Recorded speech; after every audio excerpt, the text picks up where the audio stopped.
وأشهد أن محمدا عبده ورسوله يا أيها الذين آمنوا اتقوا الله حق تقاته ولا تموتن إلا وأنتم مسلمون يا أيها الناس اتقوا ربكم الذي خلقكم من نفس واحدة وخلق منها زوجها وبث منهما رجالا كثيرا ونساء واتقوا الله الذي تساءلون به والأرحام إن الله كان عليكم رقيبا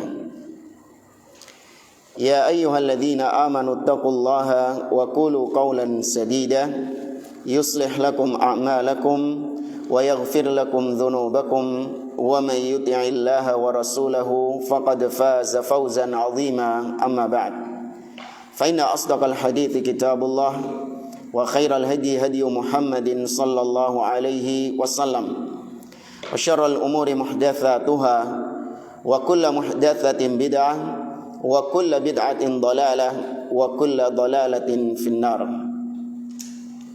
Ma'asyiral muslimin, ikhwani fillah, rahimani wa rahimakumullah. Kita melanjutkan kembali pembahasan as-sirah an-nabawiyah, di mana pada pertemuan yang lalu kita masih membahas tentang Ghazwatu Uhud atau peperangan Uhud. Kita sampai pada ucapan muallif, tashwihu syuhada'il muslimin. Naik lagi.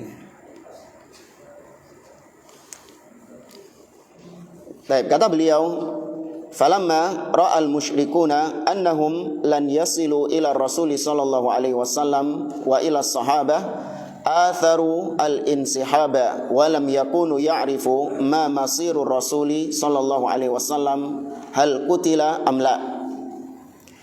Tatkala orang-orang musyrikin Quraisy mereka tidak bisa untuk membunuh Nabi sallallahu alaihi wasallam, ya, tidak bisa mencapai atau menemukan posisi Nabi sallallahu alaihi wasallam, dan juga sebagian besar sahabat mereka enggak tahu Rasul ini posisinya ada di mana.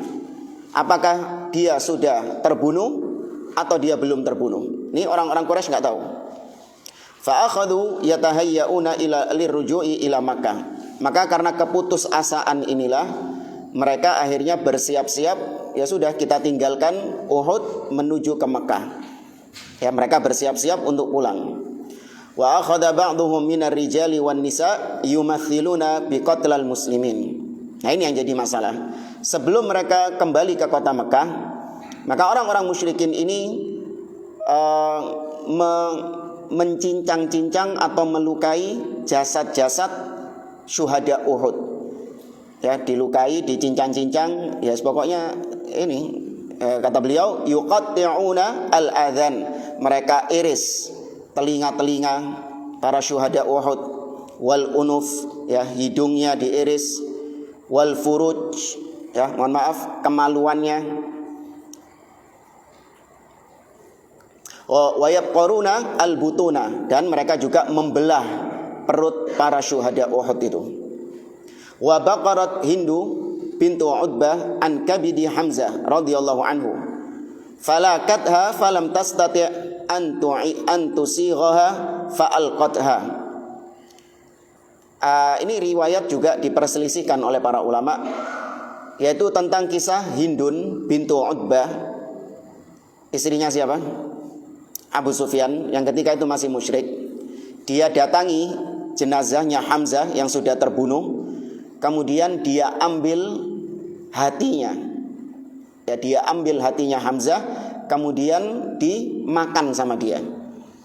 Namun gak sampai berapa saat, enggak beberapa lama, dia lepeh, dia muntahkan hati tersebut. Ya, wa kanat qad nadharat in qadirat ala Hamzata la ta'kulanna min kabidihi. Karena dia sudah bernadar, kalau di perang Uhud Hamzah terbunuh, maka dia bernadar akan memakan hatinya Hamzah itu. Ya, tapi sekali lagi wallahu a'lam, riwayat ini diperselisihkan oleh para ulama. Walam yatrukil musyrikun qatilan minal muslimin illa mathalu bihi.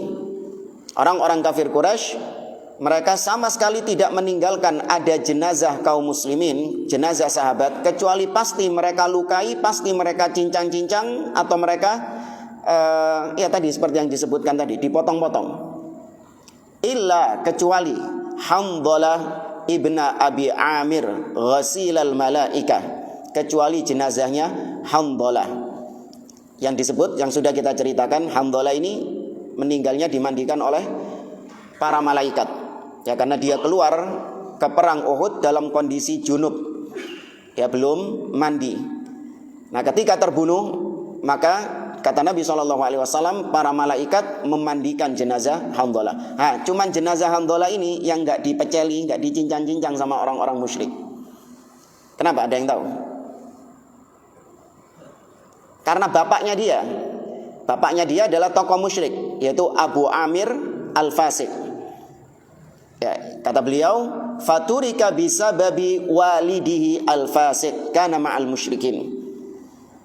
Ya, Hanzalah dibiarkan jenazahnya, tidak dicincang-cincang, disebabkan karena ayahnya Hanzalah, Abu Amir Al-Fasik, ini adalah tokoh musyrik yang pernah bikin lubang, yang bikin jebakan-jebakan lubang, dan Nabi terperosok ke lubang itu. Itu Abu Amir Al-Fasik.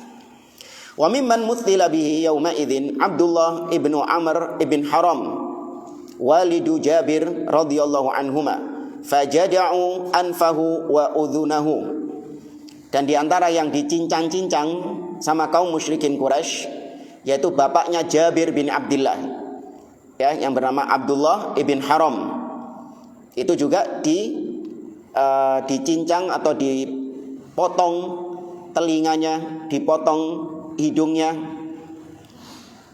Wa mimman muthila bihi aidan Abdullah ibnu Jahshin. Dan termasuk di antara syuhada Uhud yang juga dipotong-potong sama orang-orang Quraisy, Abdullah ibn Jahsh. Qata'u anfahu wa udhunaihi illa annahum lam yabqaru batnahu radhiyallahu anhu. Dipotong telinganya, dipotong hidungnya, hanya saja Abdullah bin Jahsh ini tidak sampai dibelah perutnya. Ya, tidak sampai disuek, dirobek. Ya, tidak sampai dirobek perutnya.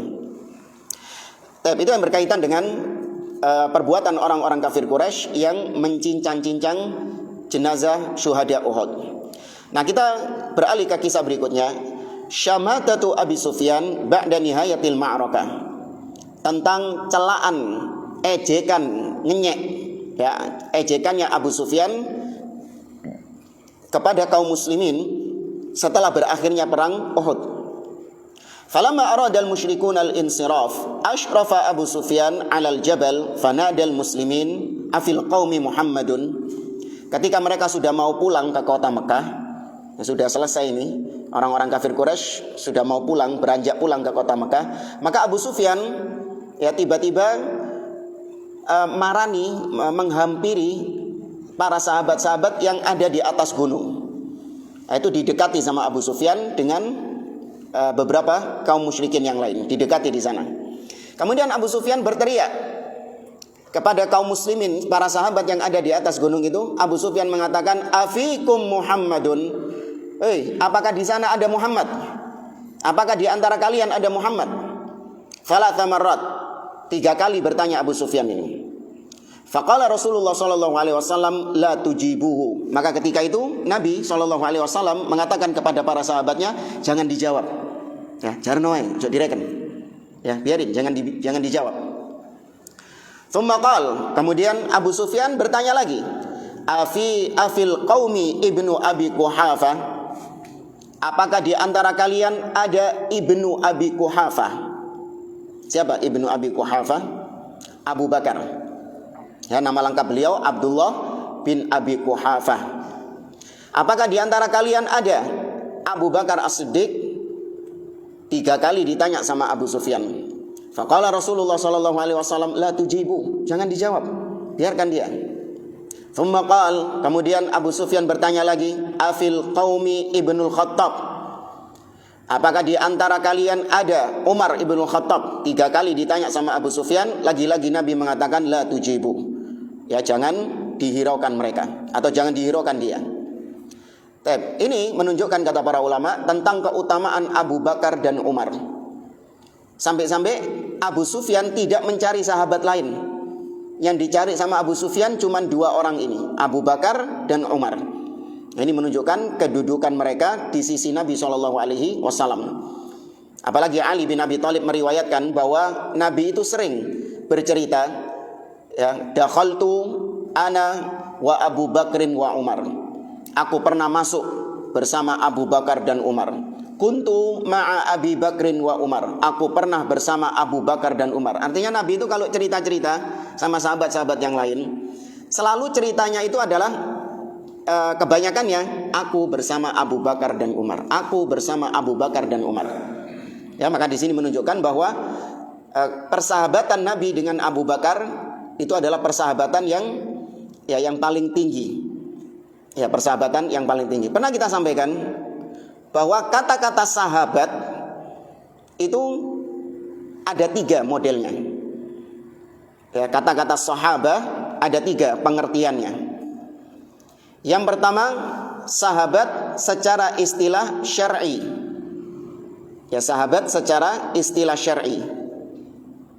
Siapa sahabat secara istilah syar'i? Yaitu sebagaimana yang didefinisikan oleh para ulama, man laqiyan nabiyya sallallahu alaihi wasallam mu'minan bihi wa mata ala dzalik. Siapa saja yang berjumpa dengan Nabi sallallahu alaihi wasallam, beriman dengan Nabi dan mati di atas keimanannya. Ya, meskipun cuman bertemu sakelebetan. Ya, meskipun cuman bertemu sesaat, tapi kalau dia bertemu Nabi, berjumpa Nabi, beriman dengan Nabi dan mati di atas keimanannya, maka dia disebut sahabat. Tidak dipersyaratkan sahabat ini harus minimal setahun bersama Nabi atau pernah ikut 2 kali perang bersama Nabi. Enggak, ini definisi yang batil, dibantah oleh para ulama. Ya, di antara yang suka mendefinisikan ini adalah orang-orang dari kalangan Hizbut Tahrir misalnya. Mereka mempersyaratkan sahabat itu minimal harus ikut perang 2 atau 3 kali. Itu baru disebut sahabat. Kalau belum pernah ikut perang, maka nggak disebut sahabat. Ya, minimal bermajlis, duduk atau bersahabat dengan Nabi 3 tahun. Ya, kalau kurang dari itu nggak layak disebut sahabat. Ya, ini sekali lagi definisi yang keliru. Yang penting ketemu Nabi, beriman dengan Nabi, mati di atas keimanannya, dia sudah disebut sahabat secara syar'i. Kemudian yang kedua, pengertian sahabat secara lughawi, secara bahasa. Maksudnya secara bahasa adalah yaitu siapapun yang ada di sekitar Nabi SAW. Ya, siapapun yang berada di sekitar Nabi, entah dia mukmin ataupun kafir, pokoknya dia hidupnya di sekitar Nabi SAW, yakni circle-nya Nabi, dia juga disebut sahabat. Maka dengan definisi ini, dari definisi ini, Abu Jahal, Abu Lahab itu juga disebut sahabat secara bahasa. Ya. Apa dalilnya? Misalnya Allah mengatakan dalam surah An-Najm, "Wan najmi idza hawa ma dhalla sahibukum wa ma ghawa." Allah mengatakan kepada orang-orang Quraisy, wahai orang-orang Quraisy, sahib kalian ini bukanlah orang yang tersesat. Siapa yang Allah maksud sahib kalian ini? Rasulullah SAW. Allah katakan bahwa Rasulullah sahib kalian. Iya, pengertian bahasa. Karena Nabi tinggal di sekitar mereka. Demikian juga Allah mengatakan, wa ma sahibukum bimajnun. Dan sahib kalian ini bukanlah orang yang gila. Nah, ini diucapkan khitabnya kepada orang-orang kafir Quraisy. Ini pengertian sahabat secara lughawi, secara bahasa. Nah, kemudian yang ketiga, pengertian sahabat secara urfi, secara urf, ya, secara kebiasaan, adat istiadat. Yakni man aktsara suhbatan. Sahabat itu ada yang levelnya persahabatannya lebih tinggi daripada yang lain. Seperti misalnya Abu Bakar, jika dibandingkan dengan Abu Hurairah, siapa yang lebih dekat persahabatannya dengan Nabi? Abu Bakar. Ya, maka dari sini Abu Bakar dikatakan sahabat, sedangkan Abu Hurairah bukan sahabat. Dari definisi ini ya, awas, kita sedang tidak berbicara definisi yang syar'i, ya secara urf. Apa dalilnya? Yaitu kisah tentang Nabi SAW ketika menyebutkan sab'una alf yadkhuluna al-jannah bighairi hisabin wala adab. Nabi menyebutkan ada 70.000 orang yang masuk surga tanpa hisab dan tanpa adab. Maka para sahabat ketika itu bertanya-tanya, siapa itu 70 orang itu? Di antara mereka ada yang mengatakan wala'allahum sahibu Rasulullah sallallahu alaihi wasallam. Mungkin 70 orang itu adalah sahabatnya Rasulullah. Loh, sing ngomong iki sapa? Yang ngomong kayak gitu juga siapa?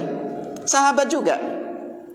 Mungkin mereka ini yang 70 orang masuk surga tanpa hisab, tanpa adab, itu adalah sahabatnya Rasulullah. Loh, sing ngomong ini juga sahabat. Tapi yang dimaksud adalah sahabat secara apa tadi yang ketiga? Urf, yaitu yang lebih dekat persahabatannya dengan Rasul sallallahu alaihi wasallam. Ya, ini 3 pengertian sahabat. Ya, kemudian yang kedua, pelajaran dari kisah tadi. Abu Sufyan manggil-manggil Nabi, Abu Bakar dan Umar, tapi Nabi mengatakan la tujibu. Ya, jangan dijawab. Nah, ini menunjukkan kepada kita bahwa enggak semua orang-orang yang mengganggu kita, memfitnah kita, menuduh kita, itu kita ladeni semuanya. Demikian juga tidak semua orang yang berbicara kebatilan itu kita ladeni. Ada orang-orang yang memang inginnya itu cari sensasi, cari popularitas. Dia mengeluarkan statement-statement yang ngawur. Ya, supaya apa? Supaya ada yang bereaksi membantahnya. Supaya ada yang bereaksi mengingkarinya. Maka seorang ahlul ilmi melihat apakah orang ini memang layak untuk diluruskan, untuk diingkari. Makanya terkadang sebagian ulama, sebagian ustadz, tidak semua yang viral-viral atau yang cari-cari sensasi, dibantai, diingkari satu-satu, enggak.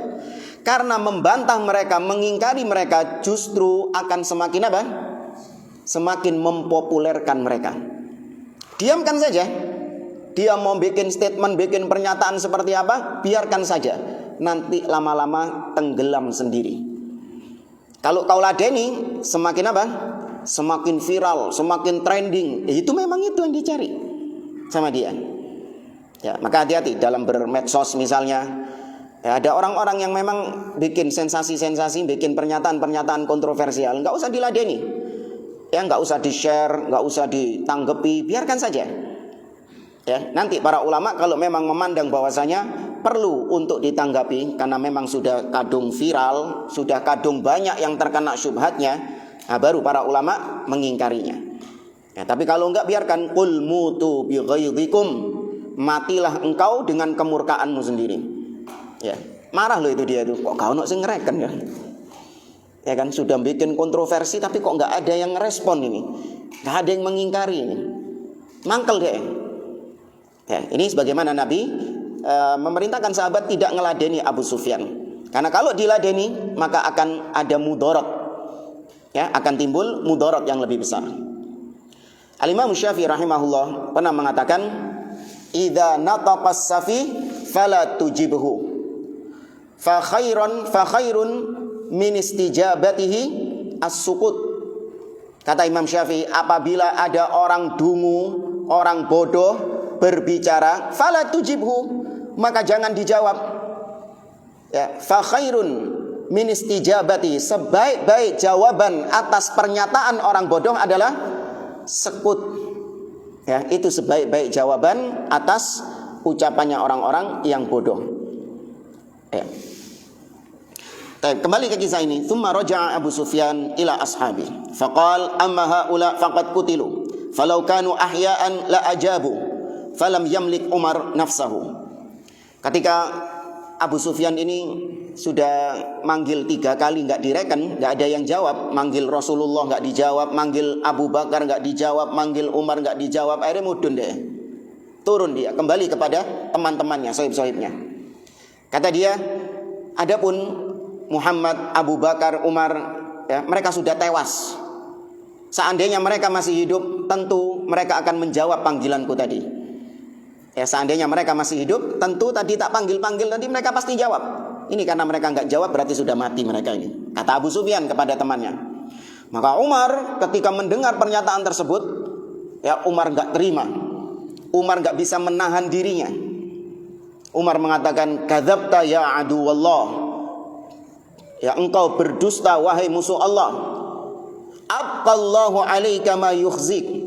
Semoga Allah mengekalkan apa-apa yang menghinakan engkau. Ya, semoga Allah mengekalkan, membuat kekal apapun yang membuat engkau terhina. Ya, didoakan keburukan sama Umar ibn Khattab. Maka Abu Sufyan membalas. Abu Sufyan mengatakan, yaumun bi yaumi badrin.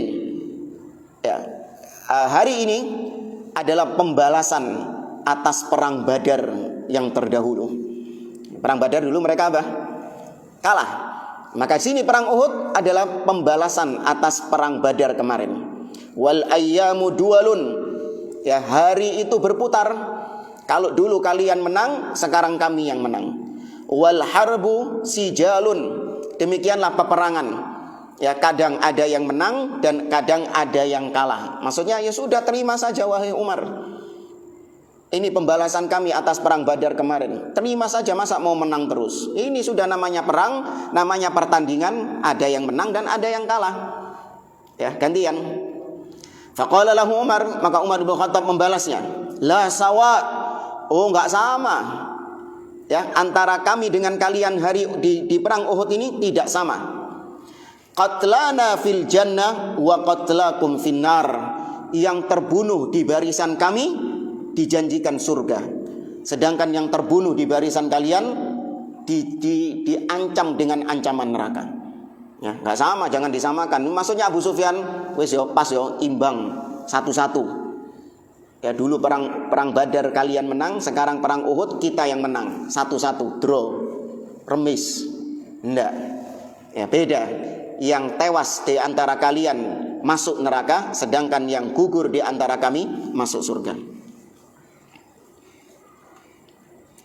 Thumma akhadha Abu Sufyan yartajizu. Kemudian Abu Sufyan melantunkan apa ya? Nyanyian, bukan nyanyian. Nasyid. Syair, ya semacam itulah. Apa syairnya? U'lu hubal. Ya, tinggilah hubal. Ya, maha tinggi hubal. Siapa hubal? Berhalanya.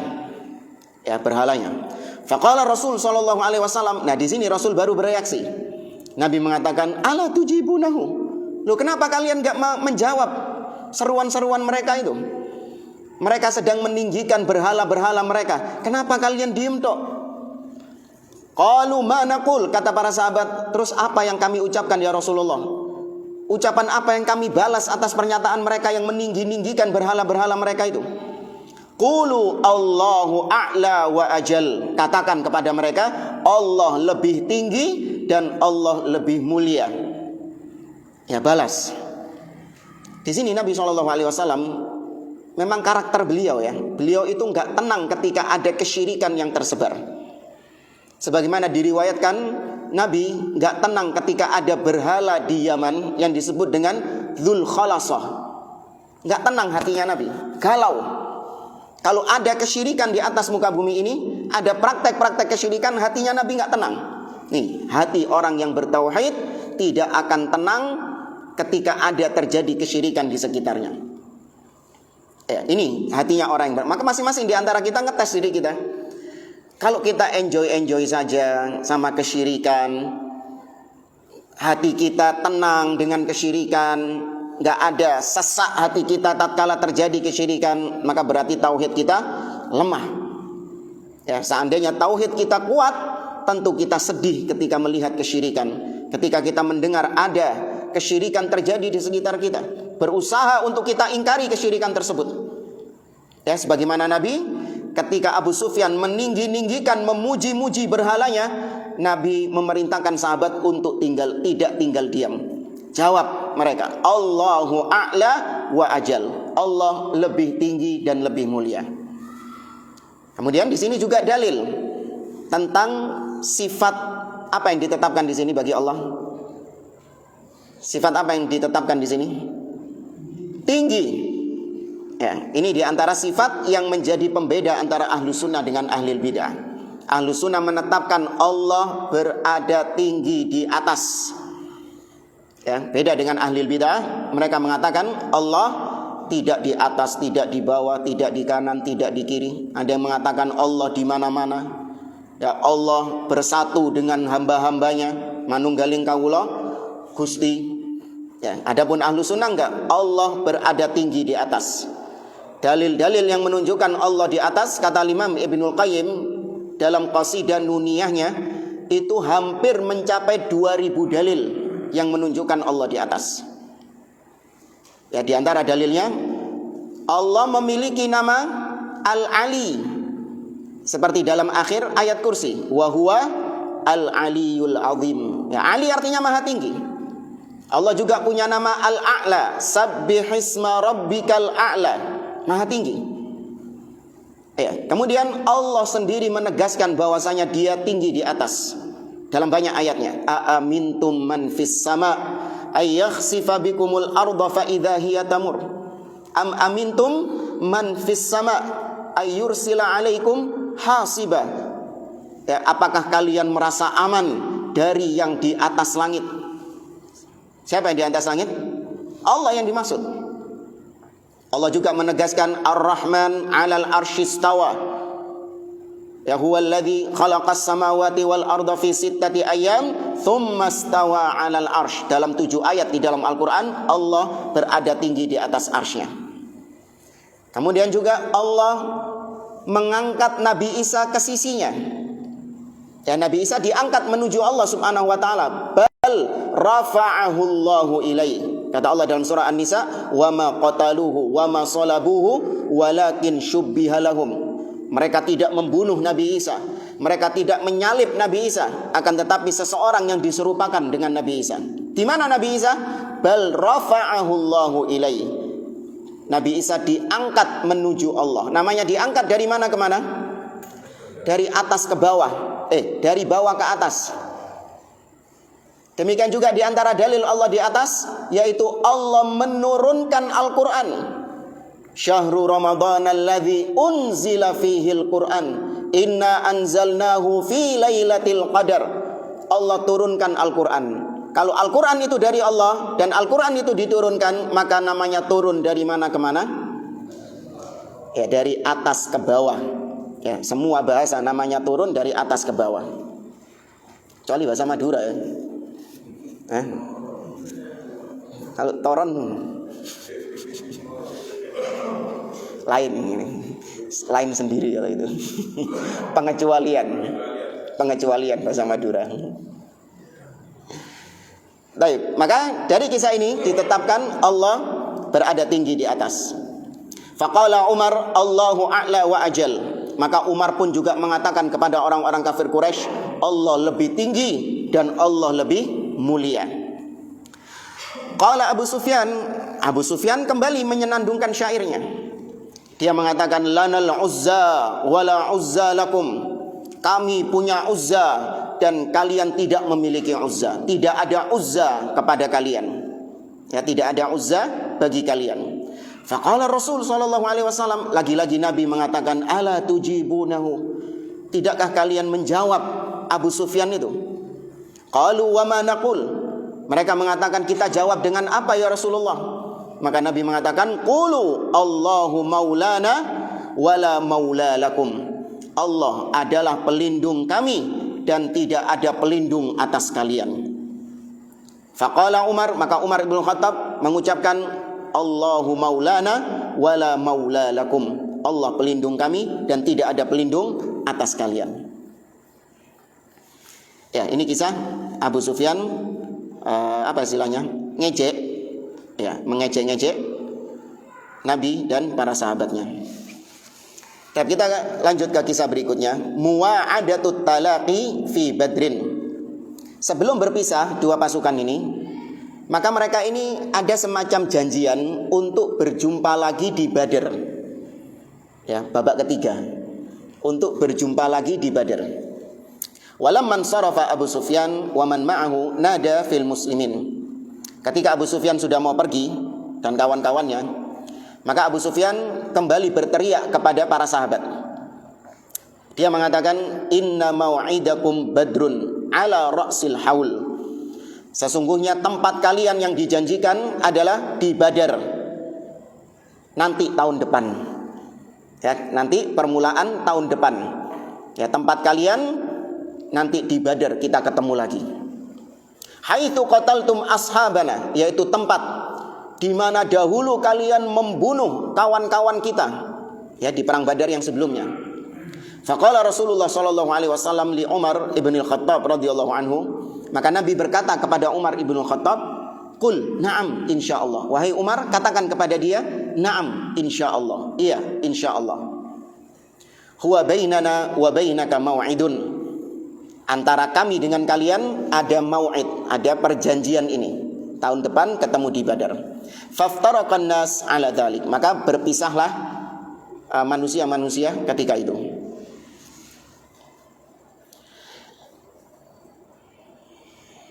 Kemudian at-ta'aqqud min mauqifil musyrikin. Ketika orang-orang musyrikin ini sudah pergi, maka Nabi ingin memastikan mereka ini beneran pergi ke Mekah enggak? Ya, atau mereka cuma pura-pura pergi saja.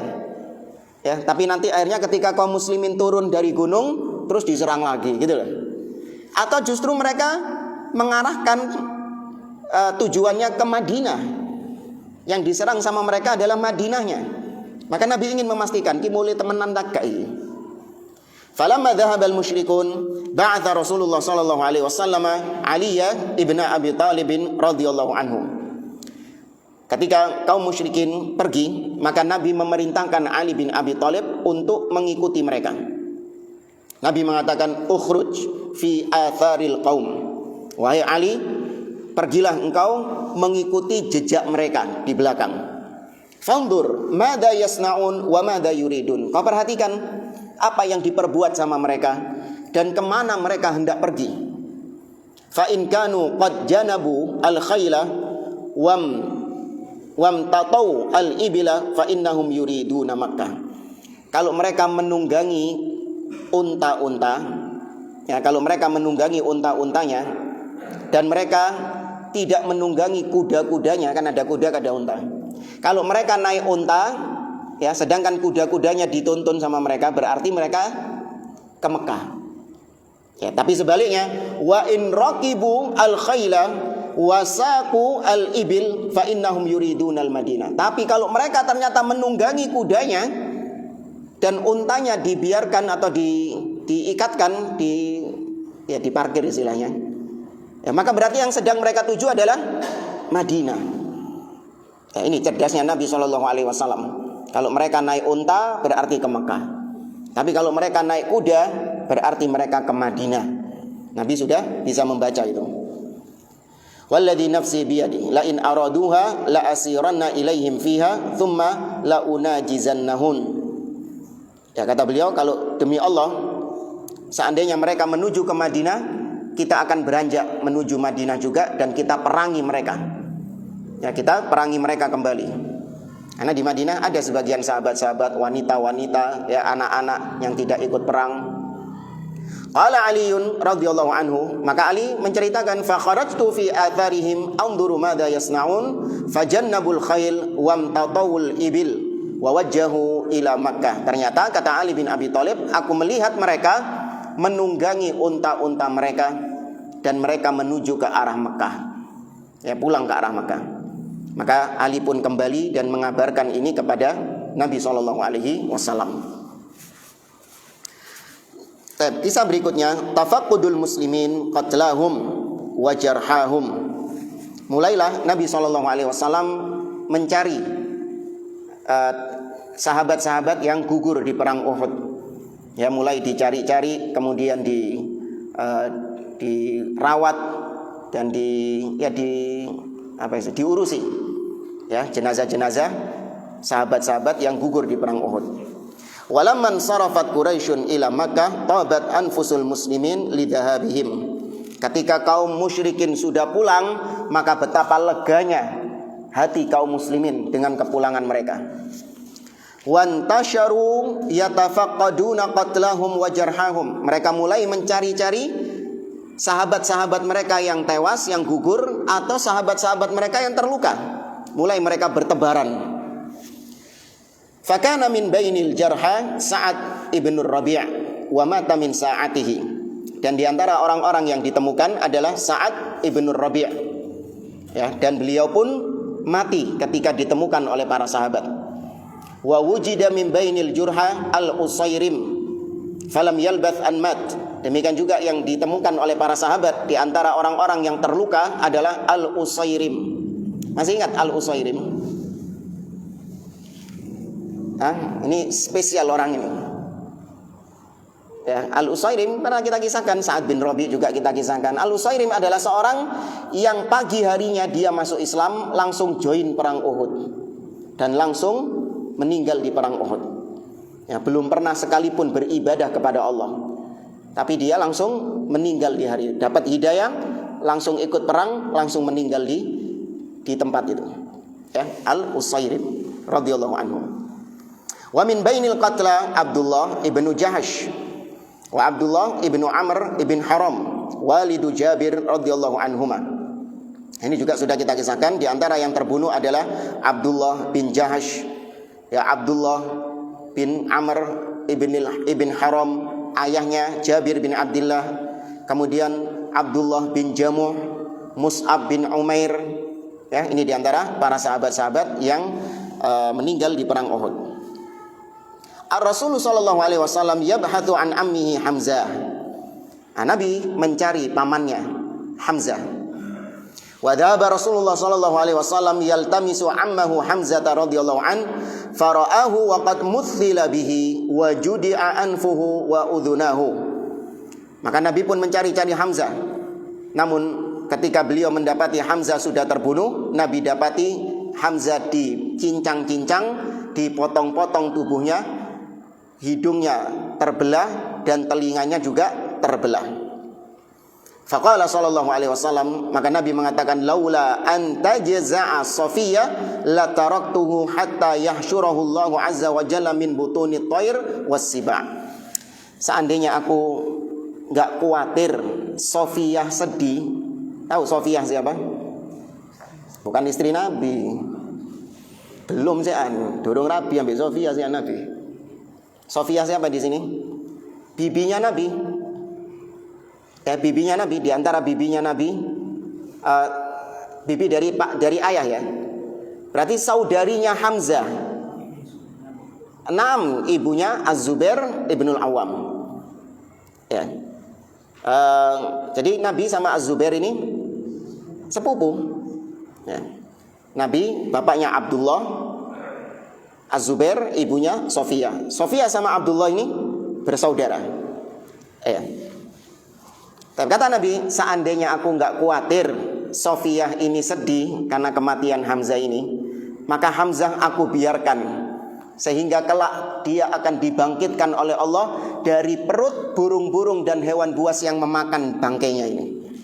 Hamzah akan dibangkitkan dari perutnya burung-burung dan hewan-hewan buas yang memakannya itu. Artinya dibiarkan.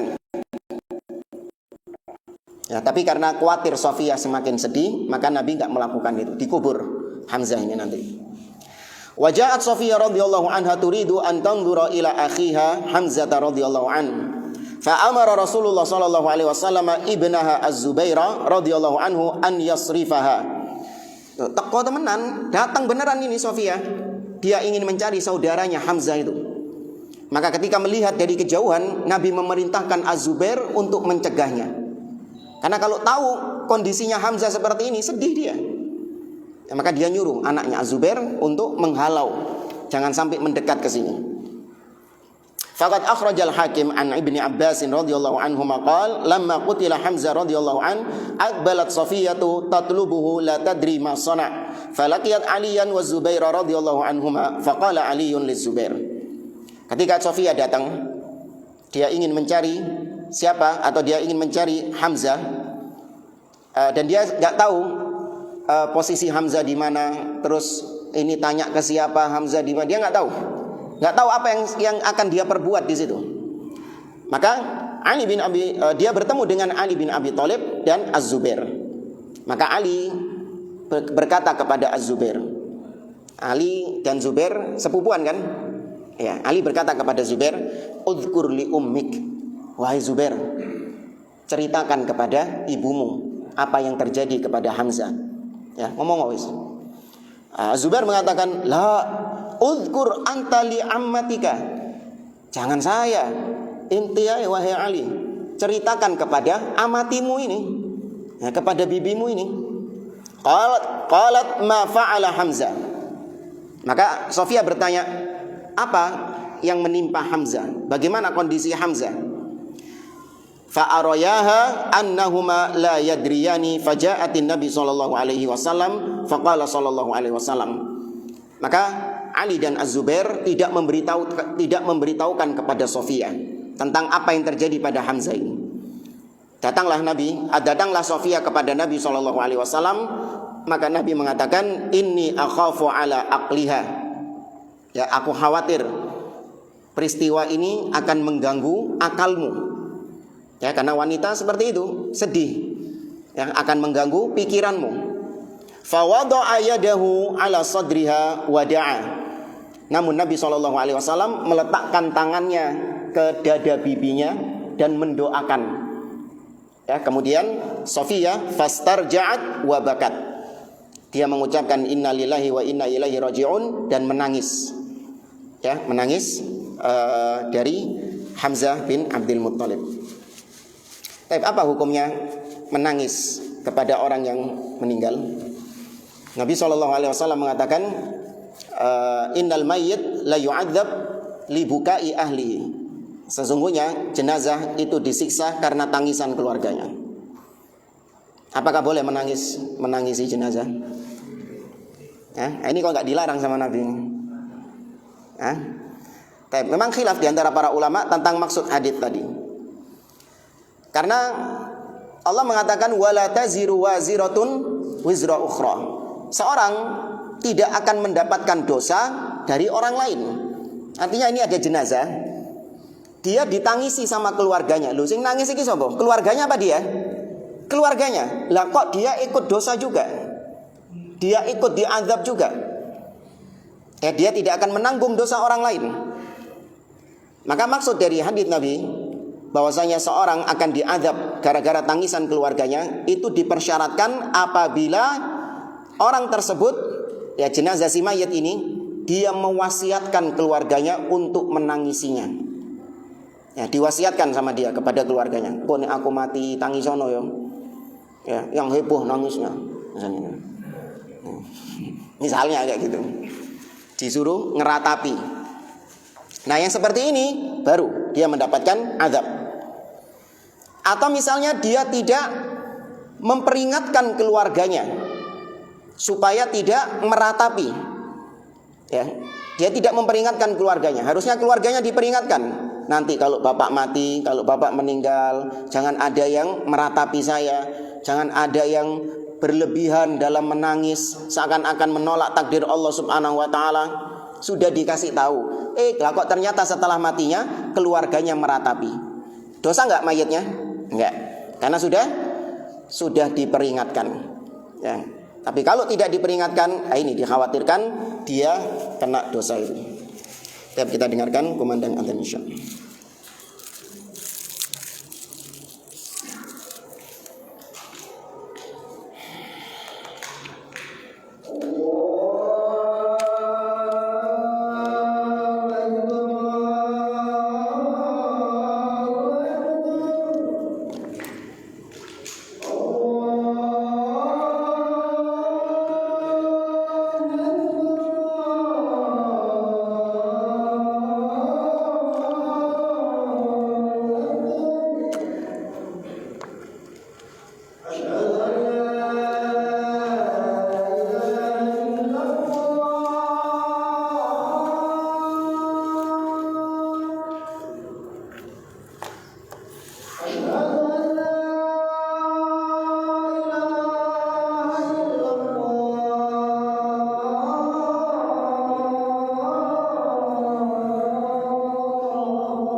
Oke, kita lanjutkan. Sofia, saudarinya Hamzah ini, ketika datang ke sana, dia membawa 2 helai kain. Ya, 2 helai kain yang digunakan untuk mengkafani sebenarnya. Ya, mengkafani Hamzah.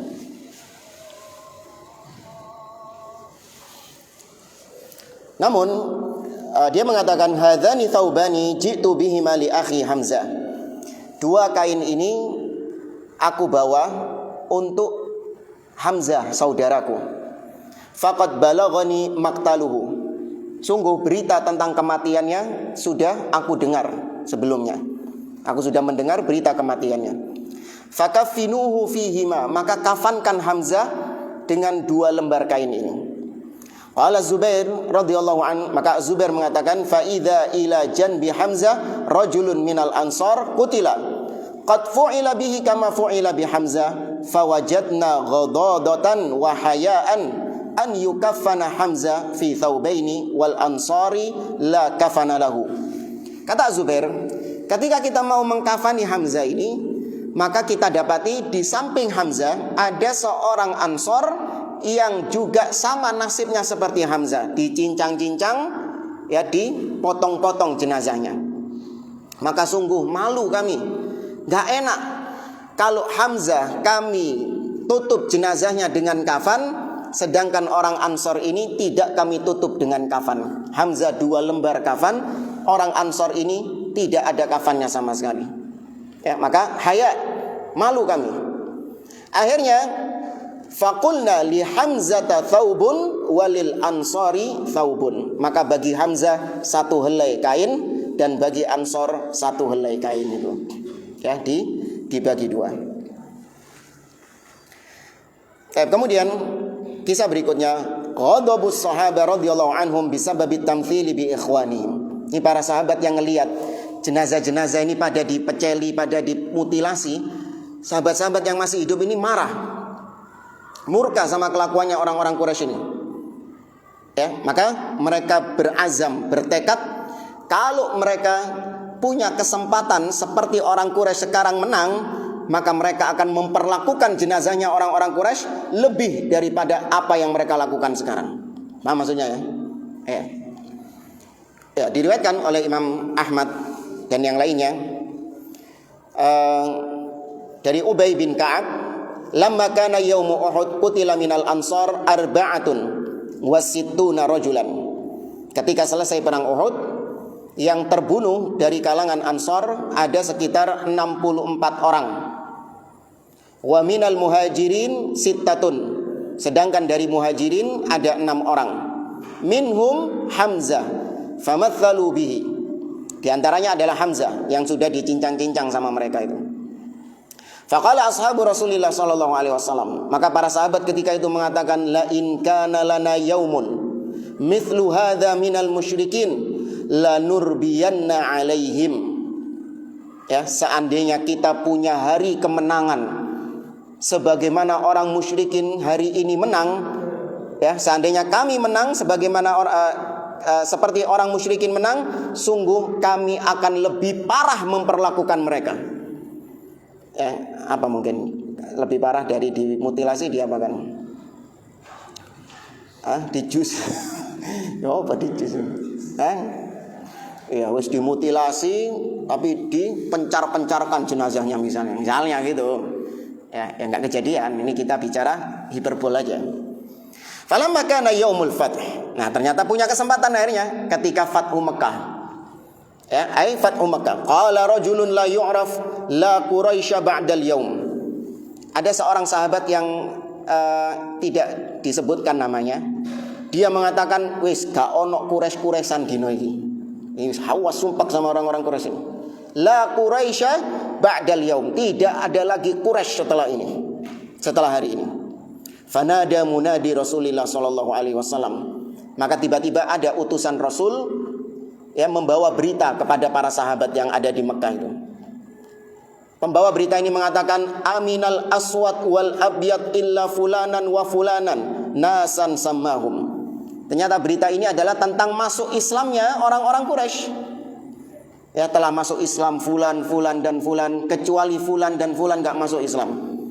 Ya, disebutkan namanya fulan dan fulan masuk. Iki wis kadung hawas, sudah kadung pingin menghabisi orang Quraisy, ternyata masuk Islam jemaah. Di antaranya siapa yang masuk Islam ketika Fathu Mekah? Abu Sufyan. Ya.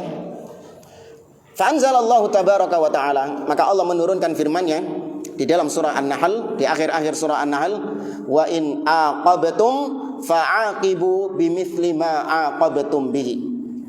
Apabila kalian disakiti, ya, maka sakiti seperti perlakuan mereka kepada kalian. Sakiti mereka seperti perlakuan mereka kepada kalian. Ya, itu balas perbuatan mereka. Tapi kata Allah, wala in sabartum lahuwa khairun lakum. Namun kalau kalian bersabar, itu lebih baik bagi kalian.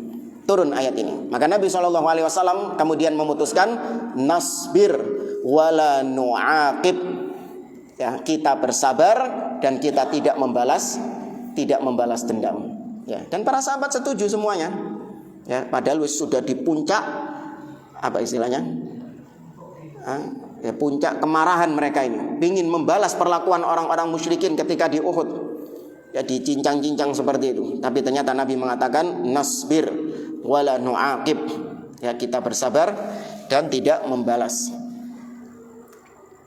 Dalam riwayat yang lain Nabi mengatakan kufu anil qaum, tahan diri kalian ya dari membalaskan dendam kalian kepada kaum Quraisy daripada mereka.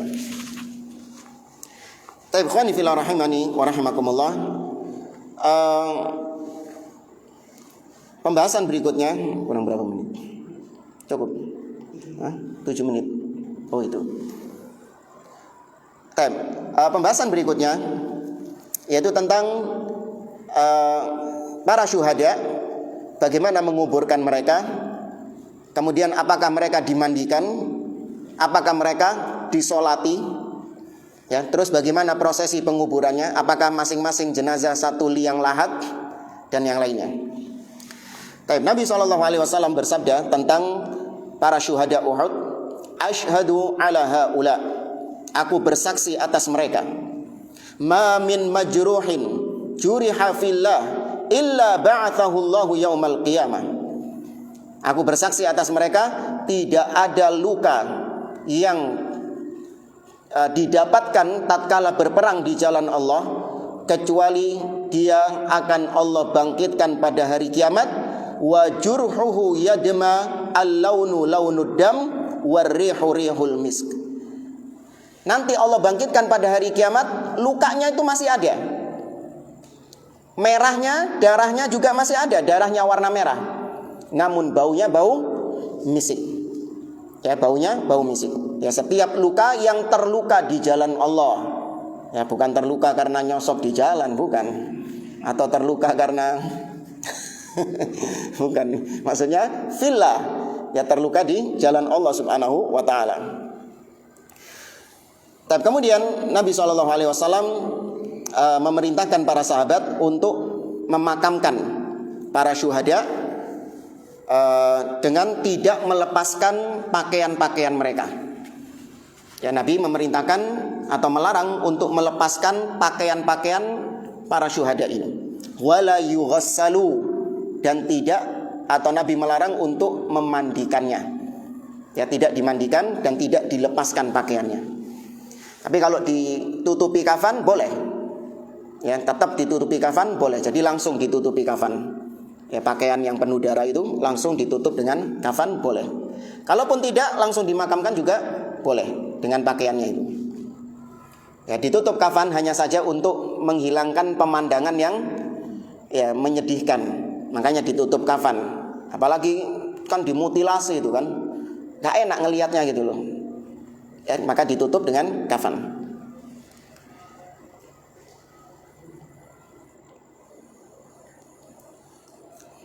Nabi mengatakan la tughassiluhum fa inna kulla jurhin aw kulla damin yafuhu miskan yaumal qiyamah.